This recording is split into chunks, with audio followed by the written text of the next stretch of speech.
दर्शकों, आज संभल में जब हमने पड़ताल की तो हिंसा का एक और कनेक्शन हमें मिला, आरबीएच।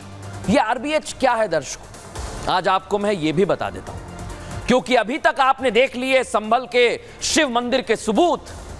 संभल में एक तरफ मंदिर सामने आया तो दूसरी तरफ हिंसा से जुड़ा हुआ है खुलासा हुआ है दर्शकों। खुलासा एक पत्र के जरिए हुआ है, इस हिंसा का खुलासा।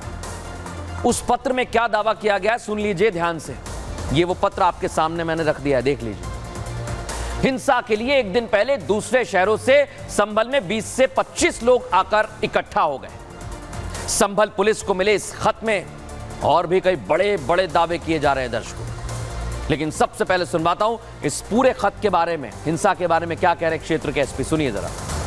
मेरे पास कई विभिन्न जनपदों के लेटर्स आए हैं जिसमें उनके द्वारा बताया गया है कि रामपुर से, हापुड़ से, बुलंदशहर से, विभिन्न गांवों के जो लोग हैं या फिर विभिन्न मदरसों से लोग हैं, उनके आने की बात प्रकाश में आई है। ये लोग कौन है दर्शकों, ये एकाएक यहां पर कैसे पहुंच गए, उसके बाद क्या क्या खुलासे हो रहे हैं इस रिपोर्ट में दिखाता हूं। मार,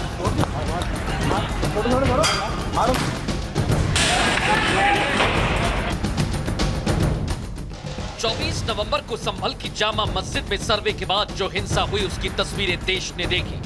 कैसे उपद्रवी और नफरती तत्वों ने संभल को जला दिया था। इसके बाद उपद्रवियों की सीसीटीवी में कैद तस्वीरें भी सामने आई थी। तस्वीरों में उपद्रवियों ने अपने चेहरे मास्क और कपड़ों से ढक रखे थे। उसके बाद उनकी गिरफ्तारी के लिए लगातार पुलिस की टीम जांच कर रही है। लेकिन अब हिंसा में आरबीएच कनेक्शन सामने आया है।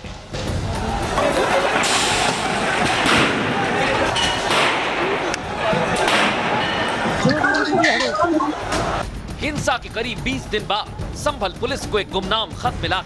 खत में दावा किया गया है कि हिंसा से एक दिन पहले कुछ लोग गाड़ियों में सवार होकर संभल पहुंचे थे। इतना ही नहीं, खत में तो इस बात का जिक्र किया गया है कि उपद्रवियों का नेतृत्व करने वाला शख्स नोएडा के डासना मंदिर पर हुए हमले में भी शामिल था। और सबसे बड़ा खुलासा, ये युवक रामपुर, हापुड़ और बुलंदशहर से आए थे। मेरे पास कई विभिन्न जनपदों के लेटर्स आए हैं जिसमें उनके द्वारा बताया गया है कि रामपुर से, हापुड़ से, बुलंदशहर से, विभिन्न गांवों के जो लोग हैं या फिर विभिन्न मदरसों से लोग हैं, उनके आने की बात प्रकाश में आई है।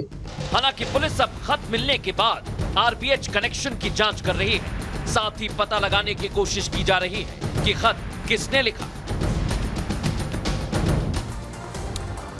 दर्शकों, अब खबरों में आगे बढ़ेंगे और आज लोकसभा में प्रधानमंत्री नरेंद्र मोदी ने धो डाला।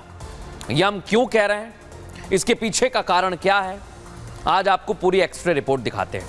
क्योंकि आज प्रधानमंत्री नरेंद्र मोदी लोकसभा में संविधान पर चर्चा थी, पहुंचे और संसद में संविधान को लेकर जब चर्चा हो रही है 2 दिनों से, प्रधानमंत्री नरेंद्र मोदी ने आज विरोधियों ने जो सवाल उठाए, जो बातें कही, एक एक का जवाब दिया है। प्रियंका गांधी जिन्होंने सिलेक्टिव संविधान बताया था, तो राहुल गांधी जिन्होंने आज संविधान में कहा कि कुछ भी भारतीय नहीं और फिर सावरकर का भी जिक्र किया, आज फिर राहुल गांधी द्रोणाचार्य, एकलव्य की कहानी सुना रहे थे। लेकिन प्रधानमंत्री नरेंद्र मोदी ने जैसा प्रियंका गांधी ने आरोप लगाए, राहुल गांधी ने आरोप लगाए, उसका जवाब दिया। कांग्रेस को अपना इतिहास याद दिला दिया और ऐसा लग रहा था कि हर पॉइंट नोटेड है। विरोधी जो जो सवाल उठा रहे थे, जो जो आरोप लगा रहे थे, प्रधानमंत्री नरेंद्र मोदी ने आज सबका जवाब दिया है।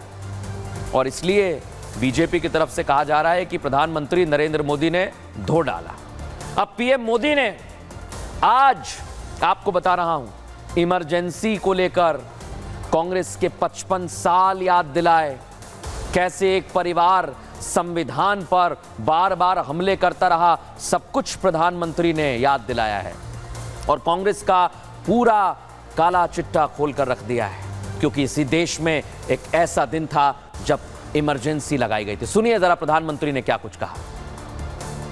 संविधान के 25 वर्ष पूरे कर रहा था, उसी समय हमारे देश में संविधान को नोच लिया गया, इमरजेंसी आपातकाल लाया गया।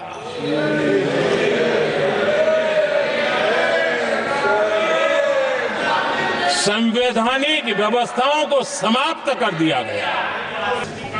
और कांग्रेस के माथे पर ये जो पाप है ना, वो कभी भी धुलने वाला नहीं है, कभी भी धुलने वाला। यह सब हिंदुस्तान, दुनिया में जब जब लोकतंत्र की चर्चा होगी, कांग्रेस के माथे का ये पाप कभी धुलने वाला नहीं है, क्योंकि लोकतंत्र का गला घोंट दिया गया था।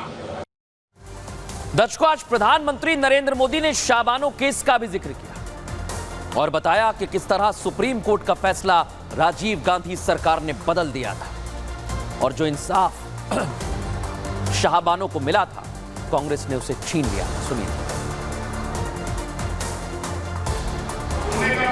जो परंपरा नेहरू जी ने शुरू की थी,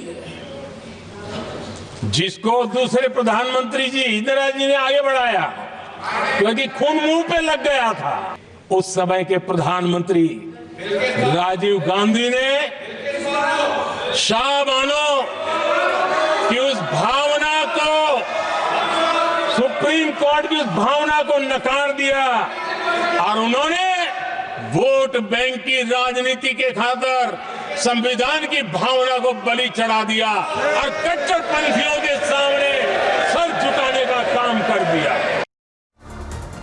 और आज प्रधानमंत्री नरेंद्र मोदी ने सोनिया गांधी और राहुल गांधी पर भी हमला बोला। सुनिए जरा क्या कहा प्रधानमंत्री नरेंद्र मोदी। ये मनमोहन सिंह जी ने कहा है, जो एक किताब में लिखा गया है, मुझे यह स्वीकार करना होगा कि पार्टी अध्यक्ष सत्ता का केंद्र है, सरकार पार्टी के प्रति जवाबदेह है, लेकिन इन्होंने तो प्रधानमंत्री के ऊपर एक गैर संवैधानिक, और जिसने कोई शपथ भी नहीं लिया था, नेशनल एडवाइजरी काउंसिल पीएमओ के भी ऊपर बैठा दिया, पीएमओ के ऊपर अघोषित दर्जा दे दिया गया और वो सरकार का मुखिया कैबिनेट बनाता है। ये संविधान के तहत है। इस कैबिनेट ने जो निर्णय किया, संविधान का अपमान करने वाले अहंकार से भरे लोगों ने पत्रकारों के सामने कैबिनेट के निर्णय को फाड़ दिया। एक अहंकारी व्यक्ति